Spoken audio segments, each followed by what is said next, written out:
Hello students, हम discuss कर रहे थे भारतीय संविधान के स्रोत। ये दो प्रकार के होते हैं, एक जन्म संबंधी स्रोत और एक विकासवादी स्रोत। विकासवादी स्रोत से हमारा अभिप्राय उन स्रोतों से होता है जिन्होंने भारतीय संविधान के विकास में उल्लेखनीय योगदान दिया है। आज हमें भारतीय संविधान का वह रूप देखने को नहीं मिलता जो 26 जनवरी 1950 को इसके लागू होने के समय मौजूद था। भारतीय संविधान के रूप में धीरे धीरे परिवर्तन आया और इस परिवर्तन को लाने में निम्नलिखित तत्वों का मुख्य भूमिका थी। सबसे पहले संसद द्वारा निर्मित अधिनियम, act enacted by the parliament. भारतीय संविधान में अनेक ऐसे उपबंध हैं जिनकी संविधान में विस्तृत व्याख्या नहीं की जाती, बल्कि वे कार्य संसद के लिए छोड़ दिया गया था। संसद ने समय समय पर विशेष अधिनियमों का निर्माण करके इस कार्य को पूरा किया, जिसमें से मुख्य इस प्रकार से हैं: जन प्रतिनिधित्व अधिनियम 1951, राष्ट्रपति व उपराष्ट्रपति निर्वाचन 1951, भारतीय नागरिकता अधिनियम 1955, राष्ट्रीय भाषा अधिनियम 1963, विशेष न्यायालय अधिनियम 1979। सेकेंड है संविधान संशोधन अधिनियम। जैसे जैसे देश की सामाजिक, आर्थिक व राजनीतिक परिस्थितियों में परिवर्तन आता गया, भारतीय संविधान में संशोधन किए जाते रहे। संविधान लागू होने की तिथि से लेकर अब तक इसमें 100 से भी अधिक संशोधन किए जा चुके हैं। इन संशोधनों द्वारा संविधान से अनेक बातें निकाली व जोड़ी गई। इन संशोधनों ने संविधान को विकसित करने का कार्य किया। नेक्स्ट आ जाता है न्यायिक निर्णय। भारतीय संविधान द्वारा सर्वोच्च न्यायालय को संविधान की व्याख्या करने व इसकी रक्षा करने का दायित्व सौंपा गया है। सर्वोच्च न्यायालय ने अपने इस दायित्व को पूरा करते हुए सैकड़ों निर्णय दिए और समय समय पर इसके सामने जो संवैधानिक विवाद आए, अपने निर्णयों द्वारा इसने उनका समाधान किया।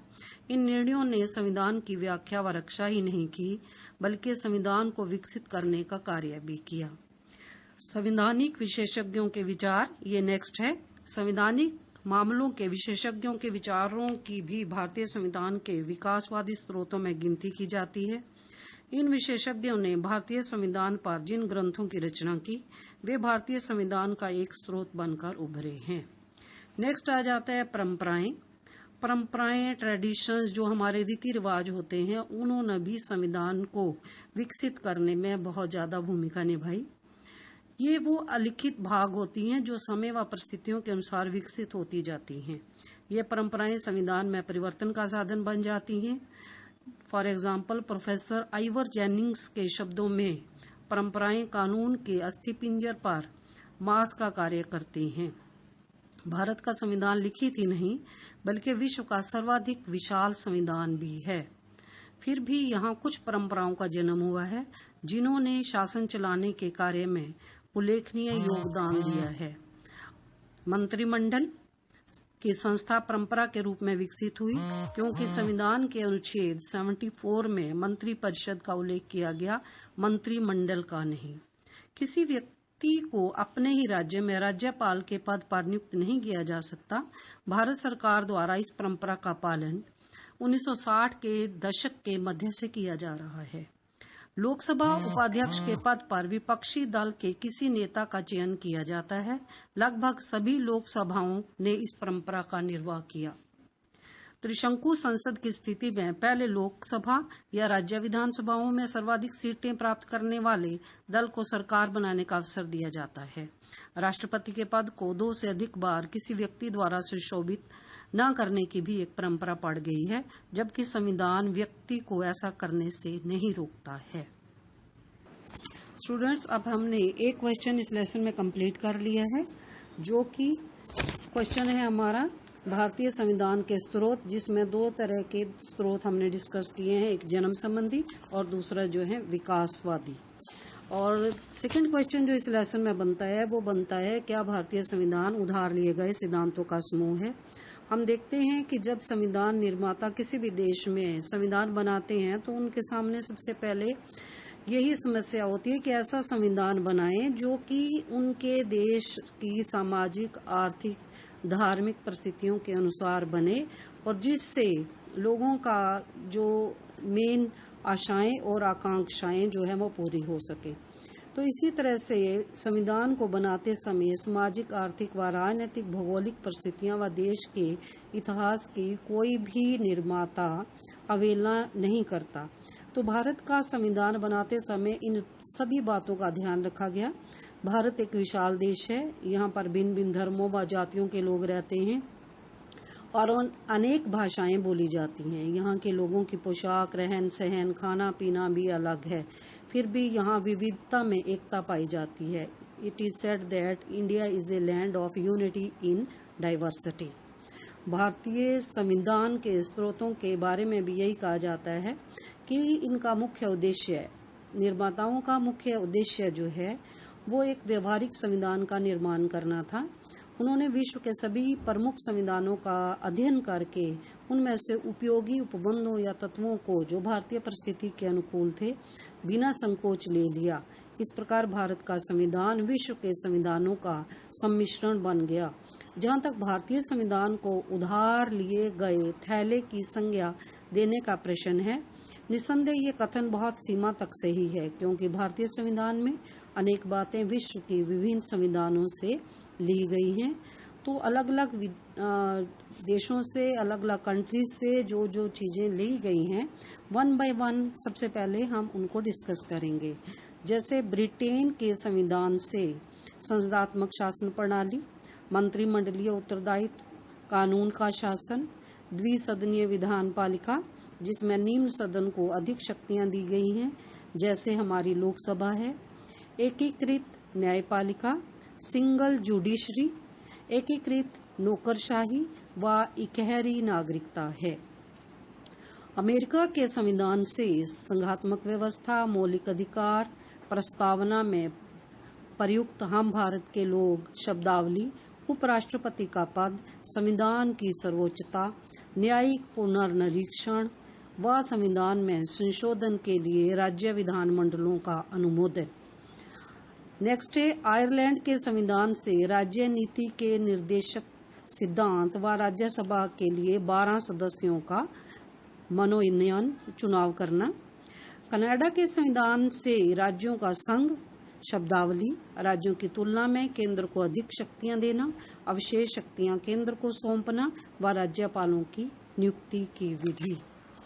ऑस्ट्रेलिया के संविधान से शक्तियों के विभाजन संबंधी समवर्ती सूची व केंद्र व राज्यों के मध्य विवादों के समाधान का तरीका। जर्मन के वाइमर संविधान से राष्ट्रपति की संकटकालीन शक्तियां। जापान के संविधान से आर्टिकल 21 में प्रयुक्त कानून द्वारा स्थापित विधि। दक्षिणी अफ्रीका के संविधान से राज्यसभा के सदस्यों के निर्वाचन का तरीका और संविधान संशोधन की विशेष बहुमत वाली विधि। साम्यवादी देशों के संविधानों से मौलिक कर्तव्य। भारतीय सरकार अधिनियम 1935 की सैकड़ों धाराएं। तो इस प्रकार से हम देखते हैं कि हमने विभिन्न देशों से कुछ न कुछ तत्व लेकर अपने देश के संविधान का निर्माण किया। फिर भी भारत के संविधान को उधार का थैला कहना सही नहीं है। इस मान्यता के समर्थन में निम्नलिखित तर्क दिए जाते हैं, जैसे कि कहा जाता है कि भारतीय संविधान जो है वो उधार लिया हुआ है, लेकिन ये सही नहीं है, क्योंकि विश्व में ऐसा कोई भी ऐसा संविधान नहीं है जो उसके निर्माताओं की मौलिक रचना हो। सेकेंडली, संविधान निर्माताओं ने अन्य देशों के संविधानों के सिद्धांतों को ज्यों का त्यों नहीं अपनाया है, बल्कि देश की परिस्थितियों के अनुसार ढाला है और विदेशी संविधानों की प्रत्येक अच्छी विशेषता को ग्रहण करते हुए अनावश्यक विशेषताओं को छोड़ दिया है। जैसे संविधान निर्माताओं ने ब्रिटेन के संविधान से संसदीय प्रणाली तो ले ली, किंतु उसकी एकात्मक व्यवस्था को नहीं अपनाया, क्योंकि हमारे यहाँ पर संघात्मक शासन प्रणाली है। इसी प्रकार से संविधान निर्माताओं ने अमेरिकी संविधान की संघीय व्यवस्था को तो अपनाया, किंतु उसकी अध्यक्षात्मक शासन प्रणाली को छोड़ दिया, क्योंकि अमेरिका में प्रेसिडेंशियल फॉर्म ऑफ गवर्नमेंट है। भारत में न्यायाधीशों को नियुक्त करने का तरीका पर्याप्त सीमा तक ब्रिटिश संविधान से लिया है, किंतु ब्रिटिश शासन प्रणाली के विपरीत सर्वोच्च न्यायालय को न्यायिक पुनर्निरीक्षण का अधिकार दिया है, जो कि अमेरिका में है। इस विषय में डॉक्टर B.R. अम्बेडकर ने संविधान सभा में कहा था, सिद्धांत उधार लेने में संकोच की कोई बात नहीं, यह साहित्यिक चोरी नहीं है, क्योंकि संविधान संबंधी मौलिक विचारों पर किसी को भी मालिकाना अधिकार प्राप्त नहीं होते। तो इस प्रकार से दोनों पक्षों का अध्ययन करने के बाद हम ये कह सकते हैं कि भारत के संविधान निर्माताओं ने विभिन्न देशों के संविधानों से बहुत कुछ ग्रहण किया, फिर भी भारत के संविधान को उधार लिए गए सिद्धांतों का समूह नहीं कहा जा सकता। वस्तुतः अन्य देशों से उपयोगी संवैधानिक सिद्धांत लेने से भारत का संविधान उधार लिए गए सिद्धांतों का समूह नहीं बन जाता है, क्योंकि विश्व में कोई भी संविधान अपने निर्माताओं की मौलिक रचना होने का दावा नहीं कर सकता। संविधान किसी लेखक द्वारा रचित साहित्यिक ग्रंथ नहीं होता है जिसमें मौलिकता का होना आवश्यक हो, बल्कि ये सैकड़ों सदस्यों द्वारा तैयार किया गया एक कानूनी दस्तावेज है जिसमें आवश्यकता के अनुसार विभिन्न देशों के संविधानों की विभिन्न बातों को ग्रहण किया जाता है। तो इस तरह से हम ये कह सकते हैं कि भारत के संविधान को उधार लिए गए सिद्धांतों का समूह कहना उचित नहीं है। इस तरह से जो इम्पोर्टेंट क्वेश्चन इस लेसन में बने हैं वो ये हैं कि एक तो भारतीय संविधान उधार लिए गए सिद्धांतों का समूह है, व्याख्या करो, और फर्स्ट क्वेश्चन बनेगा इसमें भारतीय संविधान के मुख्य स्रोतों का वर्णन करो। तो इस लेसन में दो इम्पोर्टेंट क्वेश्चन यही हैं जो आपको लर्न करने हैं। Thank you. If you have any question please drop them in the comment section below.